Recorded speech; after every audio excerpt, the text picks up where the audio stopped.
తెలంగాణ తెచ్చుకున్నాం. నీళ్లు, నిధులు, నియామకాలు ఏం చేసింది బీఆర్ఎస్ పార్టీ? నీళ్ల కోసం 10 సంవత్సరాలలో 1,89,000 కోట్ల రూపాయలు ఖర్చు పెట్టింది.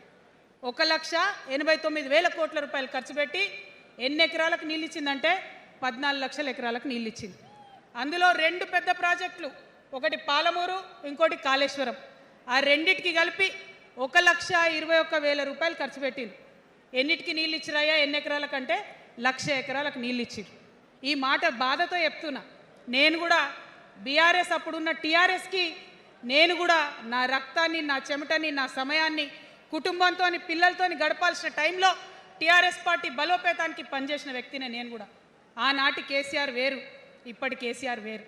ఆనాటి కేసీఆర్కి తెలంగాణలో చేనేత కార్మికులు చచ్చిపోతుంటే భిక్షాటన చేసిన కేసీఆర్ ఆనాటి కేసీఆర్. ఇయాలటి కేసీఆర్ మారిన మనిషి, మనిషి, మన మనిషి కాదు. ఏమైంది ఇయాలటి కేసీఆర్కి? హైడ్రాలో ఇల్లు కూలిపోతుంటే అరుస్తున్నారు, అన్నా ఎక్కడున్నావు రా, వచ్చిండ్రా? రాలే. వెలుగుమట్లలో ఇల్లు కూలితే వచ్చిండ్రా? రైతులకు వర్ష బీభత్సమయ్యి మొత్తం పొలాలు మునిగిపోతే వచ్చిండ్రా? చేవెళ్ళ దగ్గర బస్ యాక్సిడెంట్ అయితే వచ్చిండ్రా? ఎక్కడ చిన్న కష్టం వచ్చినా ప్రజలకు ఆ సారు రారు, ఆ సారు రారు. ఎందుకంటే ఆయన మారిన మనిషి, మనిషి, గుంటనెక్కల తోడేళ్ల చేతిలో ఖైదీ అయినటువంటి మనిషి, మన మనిషి కాదు. బాధతో, దుఃఖంతో, ఆవేదనతో చెప్తున్న మాట, సంతోషంతో చెప్తలేని ఈ మాట నేను. అట్లాంటి కేసీఆర్ ఎట్లా ఉండే ఒకప్పుడు? అదే ఆర్డీఎస్ అంతా పాదయాత్ర చేసి నా తెలంగాణకు నీళ్లు కావాలని అడిగినారు. ఇవాళ మరి 10 ఏళ్ళ అధికారం ఉంటే పాలమూరు రంగారెడ్డి ప్రాజెక్టు కోసం 10 ఏళ్లలో ముందుకు పోతలేదంటే, ఎవరన్నా తెలంగాణ పట్ల ప్రేమ ఉంటే, పాలమూరు పట్ల ప్రేమ ఉంటే, కృష్ణా నీళ్లు వాడుకోవాలంటే మన కేసీఆర్ అయి ఉంటే ఆ పాలమూరు రంగారెడ్డి ప్రాజెక్ట్ కాడ కూర్చేసుకొని అది కట్టిస్తుండే. ఏం చేసినారు మారిన కేసీఆర్ గారు? పంజాబ్కి పోయినరు, గుజరాత్కి పోయినరు, బీహార్కి పోయినరు. మేము మొత్తం రాష్ట్రంలో పీక్ కట్టలు కట్టాం, నేషనల్ పార్టీ పెడతామని పోయినరు తప్పితే తెలంగాణ ప్రజలను పట్టించుకోలేదు. పట్టించుకుని ఉంటే, కేంద్రంతో గొడవ పెట్టుకోకుండా ఉంటే ఇవాళ పాలమూరు రంగారెడ్డి పారకపోతుండేనా? నేను అడుగుతా ఉన్నా స్ట్రేట్గా. ఇన్ని రోజులు నేను ఎన్ని మాటలు మాట్లాడినా బీఆర్ఎస్ పార్టీ నాయకులు ఒక్కరు కూడా బయటకు వస్తలేరు, సమాధానం చెప్తలేరు. దీనికి మీరు సమాధానం చెప్పకపోతే ప్రజలే మిమ్మల్ని బయటకు లాగి సమాధానం చెప్పేటట్టు చేస్తారని కూడా ఈ సందర్భంగా నేను తెలియజేస్తా ఉన్నా. ఒకటే మాట అడుగుతున్నా, మన కేసీఆర్ అయి ఉంటే ఆనాడు తెలంగాణ బిడ్డలు కష్టపడితే బయటకు వచ్చి నా బిడ్డలకు ఇబ్బంది అవుతుందని కొట్లాడిన వ్యక్తి, సింగరేణి గనిలో ఒక కార్మికుడు చనిపోతే అక్కడి దాకా పోయి చూసి వచ్చినటువంటి వ్యక్తి. మరి తెలంగాణ వచ్చినాక ఏమైందా ప్రేమ? అధికారం ముందు మమకారం తగ్గిపోయిందా? ఏం జరిగిందని నేను అడుగుతా ఉన్నా. ఎందుకు ఈ మాట చెప్తా ఉన్నా అంటే, ప్రేమ నాకు కూడా ఉంది. నాకు తండ్రి కావచ్చు, అది వేరే విషయం. కానీ ఒక రాజకీయ నాయకుడిగా వారు ఈ మధ్య రాజకీయ పరిణితి కోల్పోయి మాట్లాడుతూ ఉన్నారు. కేటీఆర్ గారు మాట్లాడిందంటే ఓకే అనుకోవచ్చు, ఆయనకు పెద్దగా తెలియదు పాపం. కానీ కేసీఆర్ గారు అనే మాట ఏంటంటే, ప్రజలు తప్పు చేసిండ్రు.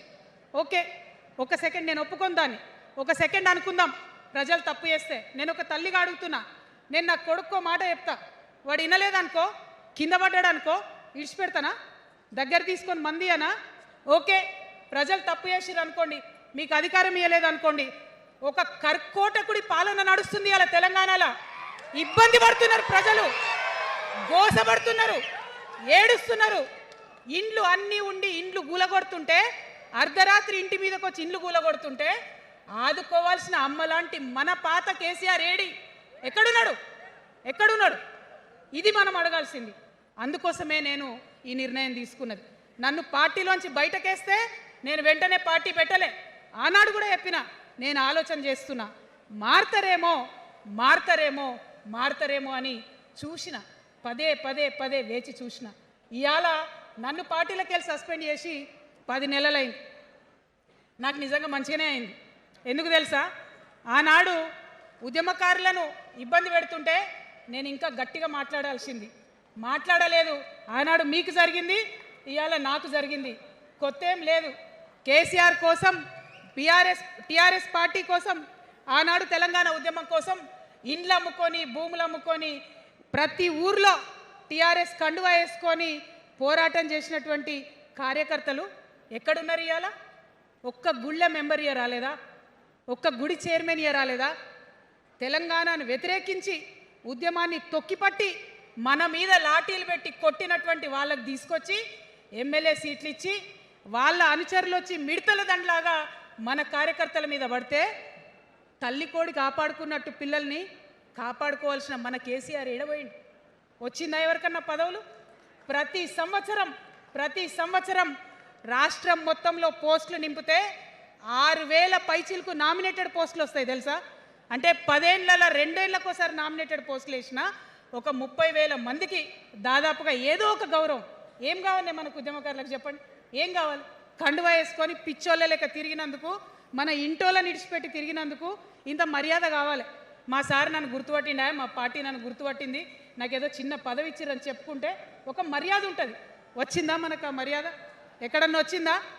ఆనాడు అవహేళన చేసిర్రు, పార్టీలకు వచ్చి మళ్ళీ అవహేళన చేసిండ్రు. అంటే ఎప్పుడైతే అధికారం వచ్చిందో అప్పుడు అమ్మతనం పోయింది. ఎప్పుడైతే అధికారం వచ్చిందో అప్పుడు మమకారం పోయింది. అందుకే అంటున్నా, ఆయన మన కేసీఆర్ కాదు, మారిన కేసీఆర్, మరబొమ్మ లాంటి కేసీఆర్. కాబట్టే ఇవాళ నేను నిలబడి యుద్ధం చేస్తా ఉన్నా. ఈ గడ్డకు ఈ తెలంగాణ రాష్ట్రానికి ప్రాణాలు అడ్డం పెట్టుకొని మన ప్రజలను కాపాడాల్సినటువంటి వ్యక్తులు కావాలి. అటువంటి సైన్యం కావాలి. సైన్యం అయిదామా? సిద్ధంగా ఉన్నారా? ఎట్లయితే ఉద్యమం అప్పుడు కడుపు కట్టుకొని కాలు కట్టుకొని పనిచేసినామో ఇప్పుడు అట్లా పనిచేయాల్సినటువంటి అవసరం ఉన్నది. ఇవాళ ఒక్క పాలమూరు రంగారెడ్డే కాదు, కాళేశ్వరంలో జరిగినటువంటి అవినీతి ఒక మాట ఆలోచించాలి. మన కేసీఆర్ అయితే ఏమన్నాడు అప్పుడు ఉద్యమంలో? నా బిడ్డ కానీ నా కొడుకు కానీ తప్పు చేస్తే తీసి పారేస్తా పార్టీలకు వెళ్ళన్నారు. ఇవాళ నేనేం చేసిందే మీకు తెలియదా? నేనేం చేసిన? కాళేశ్వరంలో అవినీతి జరిగిందన్న మాట చెప్పిన. అంటే అవినీతి జరిగిందని చెప్పిన నన్ను బయటేసి అవినీతి చేసిన పందికొక్కుల్ని పక్కన కూర్చోబెట్టుకున్నారు చూడు. అది మన కేసీఆర్ కాదు. ఆత్మలేని మరబొమ్మ ఇప్పుడున్న కేసీఆర్. మన కేసీఆర్ కాదు. మన కేసీఆర్ అయితే కళ్ళెత్తి చూసే ధైర్యం ఉండకుంటుండే, కాళ్ళు మొక్కేటటువంటి తత్వం ఉంటుండే. ఇవాళ అది మన కేసీఆర్ కాదు. కాబట్టే ఎదురుగా నిలబడి కొట్లాడుతా. నాతో కలిసి వస్తారా? సిద్ధమేనా? ఇవాళ బీఆర్ఎస్ పార్టీ చేస్తున్నటువంటి అనేక తప్పులు, అనేక అంశాలు ఉన్నాయి. ఒకటి కాదు, రెండు కాదు. ఇది ప్రారంభం మాత్రమే. మొదలు పెట్టినాం, జస్ట్ ఇల్లలికినాం. In front there is crocodiles festival. తర్వాత చాలా చెప్పేది ఉంది, అప్పుడు చెప్దాం. ఇప్పుడు ఏం జరుగుతుంది రాష్ట్రంలో? ఒక కర్కోటకుడు ఆయన పరిపాలన జరుగుతుంది. బాధ అనిపిస్తుంది ఒక పొలిటికల్ లీడర్ని కర్కోటకుడు అనాలంటే. కానీ అనక తప్పని పరిస్థితి.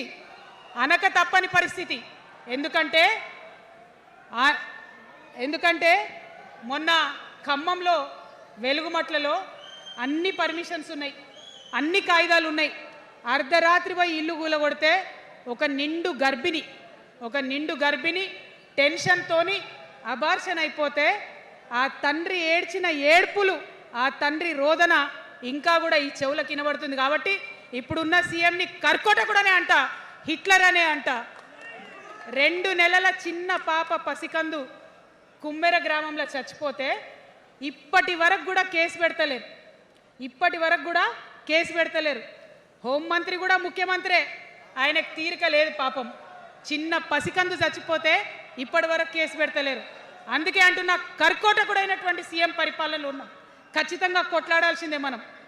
మనం ఏదైతే గురుకులాలు ఉన్నాయో వాటిలో విషం పెట్టి పిల్లల్ని చంపుతా ఉన్నారు. అయినా సరే విద్యాశాఖ మంత్రిగా ఉన్న సీఎం మాట్లాడతలేడు. అందుకే కర్కోటకుడు అంటా ఉన్నాం, అందుకే హిట్లర్ అంటా ఉన్నాం. కర్ల రాజేష్ అనేటటువంటి దళిత యువకుడు కస్టడీలో చచ్చిపోతే ఇప్పటి వరకు కూడా దానికి బాధ్యులైన పోలీసులను ఏం చర్యలు తీసుకోలేదు వాళ్ళ మీద. అందుకే కర్కోటకుడు అంటా ఉన్నాం, అందుకే హిట్లర్ అంటా ఉన్నాం. పిడికిలి బిగించి ఇప్పుడున్నటువంటి రాక్షస కాంగ్రెస్ పైన ఖచ్చితంగా కొట్లాడతాం, అందరికన్నా ఎక్కువ కొట్లాడతాం.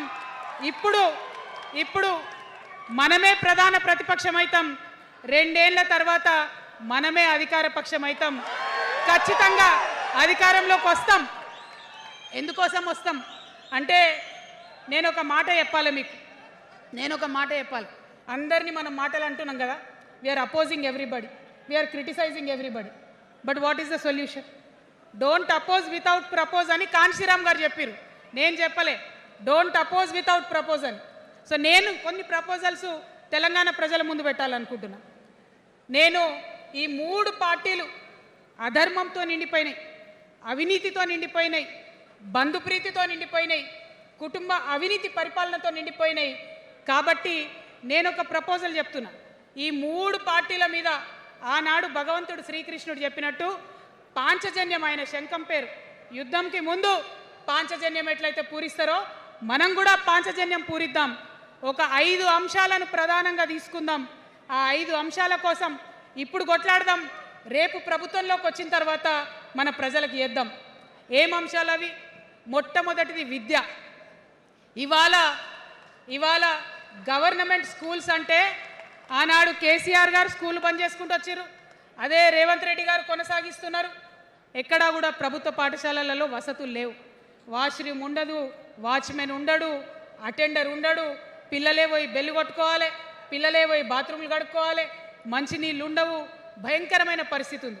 నేనేమంటా అంటే గుడిని ఎంత పవిత్రంగా చూస్తామో బడిని కూడా అంతే పవిత్రంగా చూడాలి. గుడిని ఎంత పవిత్రంగా చూస్తామో బడిని అంత పవిత్రంగా చూడాలి. కాబట్టి నేను ఒక మాట అంటున్నా, ప్రతి ఊర్లో ఒక బడి ఉండాలి, ప్రతి తరగతికి ఒక టీచర్ ఉండాలి, ప్రతి ఊర్లో ఒక బడి ఉండాలి, ప్రతి తరగతిలో ఒక టీచర్ ఉండాలి. ఖచ్చితంగా అట్లా జరిగినట్టయితే ప్రభుత్వ పాఠశాలలు మంచిగా అవుతాయి. మరి నా పేద మధ్యతరగతి ఆడబిడ్డలు, మా అక్కలు అమ్మలు అనుకుంటున్నారు, అక్క మరి ఆల్రెడీ మా పిల్లలు ప్రైవేట్ స్కూళ్ళలో చదువుతున్నారు, వాళ్ళ సంగతి ఏందని. నేను మాట ఇస్తా ఉన్నా, ఇవాళ మన ప్రభుత్వం వస్తుంది, ఖచ్చితంగా వస్తుంది. ఎందుకంటే ప్రభుత్వంలో వచ్చేది మీ అమ్మ కాబట్టి అమ్మ జేబు చూడదు, కడుపు చూస్తుంది. అమ్మ జేబు చూడదు, కడుపు చూస్తుంది. కాబట్టి మీ పిల్లలు ప్రైవేట్ పాఠశాలలో చదువుతున్నా, ఎంతవరకు చదువుకున్నా కంప్లీట్గా మీ మీద ఒక్క రూపాయి కూడా భారం పడకుండా చదివించే బాధ్యత మేము తీసుకుంటాం. అది ప్రైవేట్ పాఠశాలలు కానీ, డాక్టర్ కానీ, ఇంజనీర్ కానీ, రాకెట్ సైంటిస్ట్ కానీ మన తెలంగాణ బిడ్డలు చదువుకుంటే ఒక్క రూపాయి కూడా పేద మధ్యతరగతి వాళ్ళ మీద భారం పడకుండా ఉచిత విద్యను అందించే బాధ్యత నేను నా తెలంగాణ బిడ్డల కోసం తీసుకుంటా అని ఈ సందర్భంగా తెలియజేస్తున్నా. ఇవాళ పరిస్థితి ఏంటిది? యూనివర్సిటీలో ఉన్న పిల్లలు అంతకుముందు తెలంగాణ రాకముందు నేను చూసిన రక్తం అమ్ముకునేది డబ్బులు లేకపోతే. ఇవాళ ఏం చేస్తున్నారు? బావర్చి కాడ గిగ్ వర్కర్ లెక్క గోడ మీద కూర్చొని వెయిట్ చేస్తున్నారు. అవునా కదా? ఎందుకంటే ఆ గిగ్ వర్కర్ చేస్తే అంతో ఇంతో పైసలు వస్తాయి, పేరెంట్స్ మీద ఆధారపడకుండా ఉండొచ్చు అని. మరి యూనివర్సిటీలను పట్టించుకున్నామా? బీఆర్ఎస్లో ఉన్నప్పుడు 10 ఏళ్ళు ఒక్క రూపాయి కూడా ఇవ్వలేదు యూనివర్సిటీకి. ఆ యూనివర్సిటీ మిత్రులకు, పాఠశాలలో ఉన్నటువంటి వారందరికీ నేను ఒకటే ప్రపోజల్ చేస్తున్నా, మీరు ఎంత చదువుకుంటారో చదువుకోండి, ఒక్క రూపాయి కూడా మీ మీద భారం పడకుండా చదివించే బాధ్యత తెలంగాణ రాష్ట్ర సేన తీసుకుంటుంది. ప్రైవేట్ పాఠశాలలు కూడా బాగుంటాయి, ప్రభుత్వ పాఠశాలలు కూడా బాగుంటాయి, కానీ భారం తల్లిదండ్రుల మీద పడదు. అది మీ అమ్మ ప్రభుత్వంలో జరగబోతుందని, మీ తల్లి ప్రభుత్వంలో జరగబోతుందని మీకు మాటిస్తా ఉన్నా. సెకండ్, మనకేమవుతుంది? మన తెలంగాణలో పేద మధ్యతరగతి ప్రజలకు ఏమవుతుంది? ఎవరన్నా ఇంట్లో రోగం వస్తే, ఒక యాక్సిడెంట్ అయితే ఇల్లు గుల్లవుతుంది. అందుకే ఆలోచన చేసి వైద్యం గురించి ఒక నిర్ణయం తీసుకున్నా. మన రెండో అంశం పాంచజన్యంలో వైద్యం కోసం అనేక అగచాట్లు పడుతున్నారు, అనేక ఇబ్బందులు పడుతూ ఉన్నారు. నేను ఒకటే మాట ఇస్తా ఉన్నా, ఏ రోగమన్నా రాని, ఎంత పెద్ద హాస్పిటల్ అన్నా కానీ, మన తెలంగాణలో మన జబ్బు ఎక్కడ తగ్గుతుందో అక్కడ మీ జేబులకెళ్ళి ఒక్క రూపాయి ఖర్చు కాకుండా ఉచిత వైద్యం అందించే బాధ్యత మేము తీసుకుంటా ఉన్నాం. ఉచితంగా విద్య ఇచ్చి ఉచితంగా వైద్యం ఇచ్చినాక నా తెలంగాణ బిడ్డల మీద నాకు నమ్మకం ఉంది. మనం కష్టపడే బిడ్డలం, మీరే పైసలు సంపాదించి ఇస్తారు, మీరే రాష్ట్రాన్ని ముందుకు తీసుకుపోతారు. అవునా కదా? ఉచిత విద్య, ఉచిత వైద్యం మన 2 అంశాలు పాంచజన్యంలో. మూడవది వ్యవసాయం. మా రైతన్నలు ఉన్నారు, మా రైతన్నలు ఎంతో కష్టపడి మరి పంటలు పండించి చెమటలు కక్కి మనందరికి అన్నం పెడతారు. మీ అందరినీ నేను కోరేది ఒకటే, ఇవాళ అందరూ అర్రాస్ పాట పాడినట్టు నీకు ఎకరానికి ఇంత ఇస్తా అని చెప్పి మాట్లాడుతున్నారు తప్పితే మనకున్న కష్టం ఎవరైనా తీరుస్తున్నారా? ఏం కష్టం ఉంటుంది రైతుకి? భూమి కష్టం ఉంటుంది, చెప్పుకోవాలి. భూమి మీద దాని ఇబ్బంది ఉంది. ఎంఆర్ఓ ఆఫీస్కి పోతే మనని ఎవడన్నా రాణిస్తాడా? మాట్లాడతాడా? నీ దోతి బాగలేదు, నీ అంగి బాగలేదు, నీ కాళ్ళకు మట్టి ఉండే, నీ చెప్పులకు మట్టి ఉండే రానియరు. అదే సూటు బూట్ వేసుకొని ఎవరన్నా వస్తే ఏం చేస్తారు? పిలిచి కూసోబెట్టి చేంబర్లో కూసోబెట్టి చాయ్ ఇచ్చి కాఫీ ఇచ్చి అన్ని పనులు చేసి పంపుతారు. మన ప్రభుత్వం రాబోతా ఉంది. ఆ ప్రభుత్వంలో రైతే రాజు అనేటటువంటి నినాదాన్ని నిజం చేస్తాం. ప్రతి ఆఫీస్లో, అది ఎంఆర్ఓ ఆఫీస్ కానీ కలెక్టర్ ఆఫీస్ కానీ ప్రతి ప్రభుత్వ ఆఫీస్లో నేను రైతునని పోతే సపరేట్ కౌంటర్ ఉండాల్సిందే, కుర్చీ మీద కూసోబెట్టాల్సిందే, మీకు పని చేసి పెట్టాల్సిందేనని ఈ సందర్భంగా నేను తెలియజేస్తా ఉన్నా. నేను రైతునని గర్వంగా చెప్పుకునే విధంగా మేము పరిపాలన చేస్తాం. అది కాకుండా మిగతా ఏదైతే టైంకి రావాల్సిన కరెంటు, ఇప్పుడు రేవంత్ రెడ్డి గారి దయ వల్ల మళ్ళీ రాత్రిపూట కరెంట్ వస్తుంది. అట్లా ఉండదు. రేపు మన ప్రభుత్వం వస్తుంది, టీఆర్ఎస్ ప్రభుత్వం వస్తుంది. వచ్చినాక 24 గంటలు నాణ్యమైన కరెంటు, పొద్దుటిపూట కరెంటు, రైతులకు ఉచిత కరెంట్ ఇస్తాం. అదేవిధంగా యూరియా కావచ్చు, కొనుగోలు కేంద్రాలు కావచ్చు, మీరు ఎక్కడ పోయి అడగాల్సిన అవసరం లేకుండా అన్నీ మీ దగ్గరకు వచ్చేటట్టు చేస్తాం. మరి అనేక అంశాలు ఉన్నాయి రైతుల గురించి మాట్లాడేటి. ఇప్పుడు ఎంత గోసపడుతున్నారో తెలుసు. ఒక్కొక్కటి మాట్లాడుకుంటూ వెళ్దాం. రైతుని రాజుని చేసేది నినాదంగా ఉండే దాన్ని నిజం చేస్తామని మాత్రం మీ చెల్లెగా సోదరిగా నేను మీకు మాట ఇస్తూ ఉన్నాను. ఇక 4వ అంశం ఉపాధి. మనకి ఇక్కడ చాలా యూత్ ఉన్నారు. మిమ్మల్ని అందరూ నేను ఒక మాట చెప్తా ఉన్నా, ఒక మాట అడుగుతా ఉన్నా. ప్రతి ప్రభుత్వం ఏం చెప్తుంది? ప్రతి ప్రభుత్వం స్వతంత్రం వచ్చినప్పటి నుంచి ఇప్పటి వరకు ఏం చెప్తారు? ఉద్యోగాలు ఇస్తాం, ఉద్యోగాలు ఇస్తాం, ఉద్యోగాలు ఇస్తాం. అవునా? అసలు నాకు మాట తెలియక అడుగుతా. ఒక యువ మిత్రుడు ఉంటే, ఒక యువతి ఉంటే నేను వ్యాపారం చేసుకోవాలనా, నేను ఉద్యోగం చేసుకోవాలనా, నేను కళారంగానికి పోవాలనా, నేను ఇంకోటి కావాలనా అనే స్వేచ్ఛ నాకు ఉండాలి కదా, నాకు ఉండాలి. కానీ ప్రభుత్వాలు మనకేం చెప్తాయి? నువ్వు ఉద్యోగం చేయి, 9 to 5 ఉద్యోగం చేయి, బానిస బతుకు అనేటటువంటి కండిషనింగ్ చేస్తూ ఉన్నాయి. ఇప్పుడు చాలామంది యూత్తో నేను మాట్లాడినా, నాకు ఒక మాట చెప్తా ఉన్నారు. అక్క, మా పరిస్థితి ఎంత ఘోరం ఉందంటే బయట ఉద్యోగం దొరుకుతలేదు చదువుకున్న చదువుకి. మా అమ్మ సెల్ఫ్ హెల్ప్ గ్రూప్లో ఉండి ఆమె 2 లక్షల రూపాయలు తీసుకొచ్చి ఇస్తే నేను బండి కొనుక్కోవాలి. ఆమె 3 లక్షల రూపాయలు తీసుకొచ్చి నాకు ఇస్తే నేను ఆటో కొనుక్కొని నడుపుకోవాలి. వయసు వచ్చిన కొడుకుని, వయసు వచ్చిన బిడ్డని తల్లి దగ్గర చేయి జాపాలంటే నామోష్ అనిపిస్తుంది అక్క అని అనేక మంది చెప్పారు. అందుకే నేను చెప్తా ఉన్నా, ఉపాధి అంటే కేవలం ఉద్యోగం కాదు. ఉపాధి అంటే మన ప్రభుత్వంలో, రేపు రాబోయేటటువంటి మీ అమ్మ ప్రభుత్వంలో 2 లక్షల రూపాయల నుంచి మొదలు పెడితే 20 కోట్ల రూపాయలకు కూడా మనము మీ వ్యాపారానికి సంబంధించిన ఐడియాతో మీరు వస్తే బ్యాంకులతో సంబంధం లేకుండా నా యువకులను, నా యువతులను నమ్మి ఆ లోన్ డైరెక్ట్గా మీకు ఇవ్వడం జరుగుతుంది. ఎందుకోసం ఈ మాట చెప్తా ఉన్నా అంటే, మన తెలంగాణ బిడ్డలకు మంచి సృజనాత్మకత ఉంది, ఆలోచించే శక్తి ఉంది, కష్టపడే తత్వం ఉంది. ఇవన్నీ కూడా మంచి వ్యాపారవేత్తలకు ఉండేటటువంటి లక్షణాలు. కానీ వచ్చినటువంటి ఏ ప్రభుత్వాలు కూడా మనకు చేయూతనియ్యలే. ఖచ్చితంగా నా యూత్ని నేను నమ్మాలనుకుంటున్నా, నా యూత్కి నేను డబ్బులు ఇవ్వాలనుకుంటున్నా. వాళ్ళ చేతిలో డబ్బులు పెట్టి వాళ్ళు ఇంకెంత సంపాదన నా తెలంగాణ రాష్ట్రానికి ఇస్తారో చూడాలని నేను అనుకుంటున్నా. యూత్ ఎంపవర్మెంట్ గ్రూప్స్ తయారు చేస్తాం. 2 lakhs to 20 crores వరకు డైరెక్ట్గా గవర్నమెంటే ఉండి మీకు లోన్స్ ఇస్తాం. మరి ఉద్యోగం చేయాలనుకునే యూత్ ఉంటే నేను ఒక శుభవార్త చెప్తా ఉన్నా. బాగా లెక్క పెట్టినాం. మీకు తెలుసు, నేను ఏది స్టడీ చేయకుండా చెప్పా, ఆగమాగం మీద అసలే చెప్పా.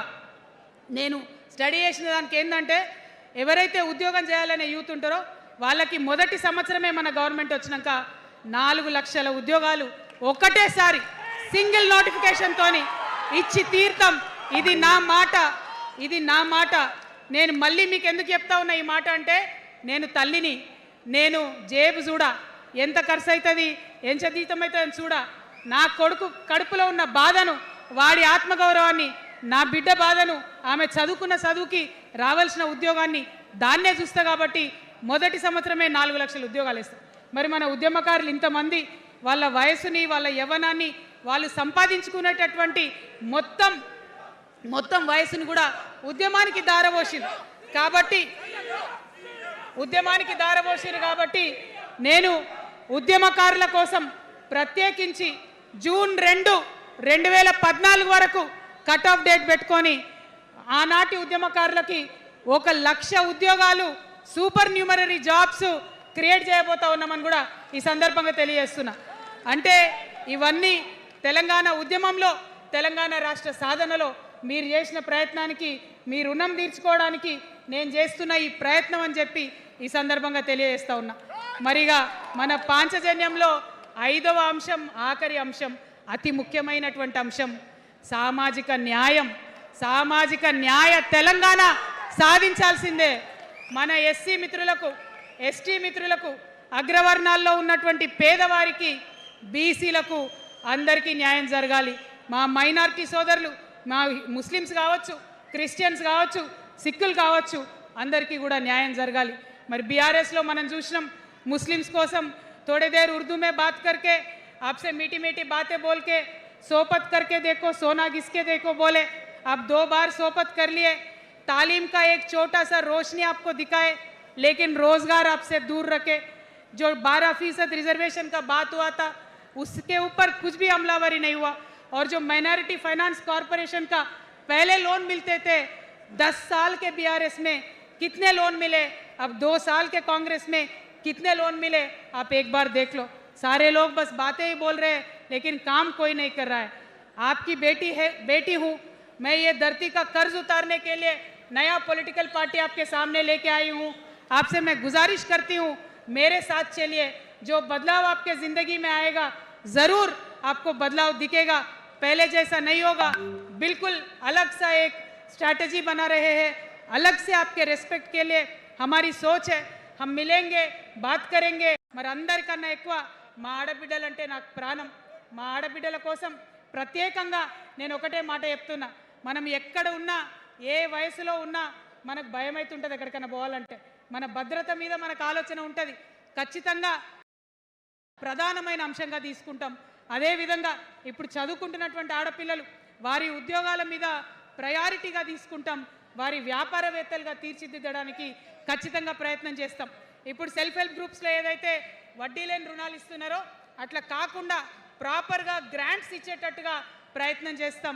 చిరు ఉద్యోగులు, కాంట్రాక్ట్ ఉద్యోగులు ఎవరైతే ఉన్నారో, ఎవరైతే విస్మరించబడ్డారో వారందరినీ కూడా కళ్ళలో పెట్టి కాపాడుకుంటాం. ఇవాళ ప్రారంభం మాత్రమే, అనేక అంశాలు చెప్పుకున్నాం, కానీ ఖచ్చితంగా పాంచజన్య శంఖం పూరిస్తాం. అవతలి వాడు మనవాడైనా సరే, అధర్మం వైపు వాడుంటే వాళ్ళ మీదైనా సరే యుద్ధం చేయడానికి ఖచ్చితంగా వెనుకడుగు వేయకుండా ముందుకే వెళ్తామని తెలియజేస్తూ, మరి ఈ 3 పార్టీలు కూడా, Congress party single agenda, Rahul గాంధీని ప్రధానమంత్రి చేయాలి. BRS party single agenda, farm హౌస్లో పెద్దసారి ఉండాలి, చిన్నసారి సీఎం కావాలి. బీజేపీ పార్టీ సింగిల్ ఎజెండా, సామాజిక న్యాయాన్ని కథం పట్టియాలి. కాబట్టి 3 పార్టీల మీద కూడా యుద్ధం చేసేది ఉన్నది. అలుపెరగని పోరాటానికి సిద్ధం కావాలని చెప్పి మొత్తం మన జాగృతి సైనికులందరినీ కూడా నేను పిలుపునిస్తా ఉన్నాను.